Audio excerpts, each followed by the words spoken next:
"Boris," Farmer said, "have you any final comments?" Seated at the opposite end of the table was a menacing man with a shaven head, hooked nose, and absolutely black eyes, like moles in his head. Boris Trenka was the Kennedy Center's artistic director. Trenka, who'd defected to the United States 10 years earlier, after many years as artistic director of Russia's Bolshoi, said in a low voice thick with an accent, "This is a television production. I know nothing of television." Farmer sighed. That was all he had heard from Trenka since they began to work on a musical gala to advance the presidential candidacy and the coffers of Ken Ewald, senator from California. "I don't think we should adjourn until George returns," said one of Trenka's aides. Another aide remarked, "I suppose he's still having trouble working out Sammy's transportation. There was a foul-up." "I don't think we need to be concerned about the travel arrangements or the lives of the rich and famous," Farmer said.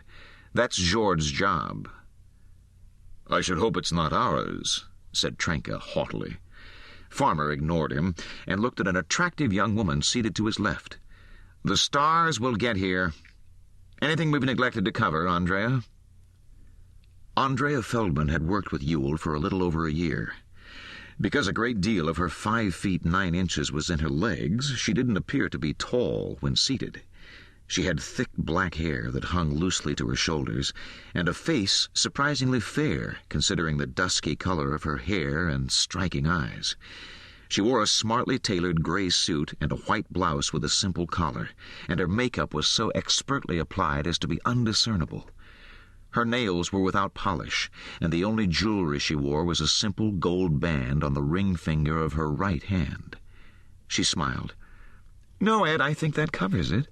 With all the high-priced talent around here, I can't imagine anything going wrong." The door opened, and George Abatiello entered the room.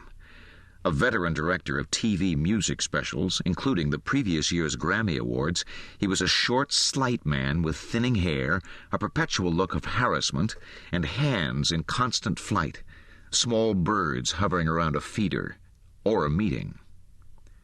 "Sorry I'm late," he said, "but there's been a misunderstanding with Sammy's people."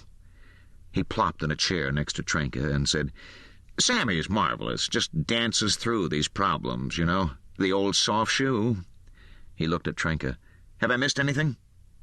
Trenka said, "I think not. There's little to miss."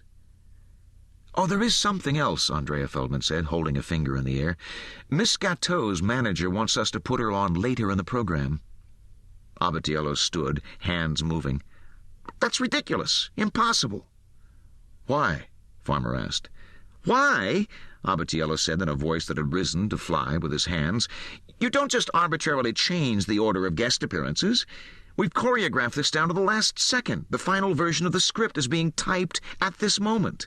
The orchestra has rehearsed everything in order. No. Tell Miss Gatteau's manager that one thing we don't need now is a diva's temperament." He sat down, elaborately weary. "Why did you wait until now to bring this up, Andrea?" Farmer asked. "I talked to her manager just an hour before the meeting and made a note to bring it up, only it got lost in the shuffle. She wasn't demanding it. She was very nice, actually." "I think it's ridiculous to have her on the program anyway," an Ewald media consultant said. "The senator, as everyone knows, is a jazz lover. He does nothing from opera, so why have an opera singer? Opera doesn't pull in many votes." "Jazz pulls in even fewer. Are we really going to debate this now?" Farmer asked. "I disagree," said Trenka, the first hint of amusement in his voice all day. "At least we will have some serious music represented." "The whole conversation is academic," Farmer said, closing the briefcase in front of him to make the point that he was about to leave. "Rosanna Gatteau has been invited to participate, and she will. The senator likes jazz, but was especially pleased when she agreed to appear on his behalf, and that's that." Farmer, a slender young man with rimless glasses, a hairline that had started its rapid rise in law school, and a fondness for colorful, wide-striped shirts, bow ties, and penny loafers, had been with Ewald since the senator's early days in California as a national political figure. "What do you think, Mrs. Ewald?" Andrea Feldman asked.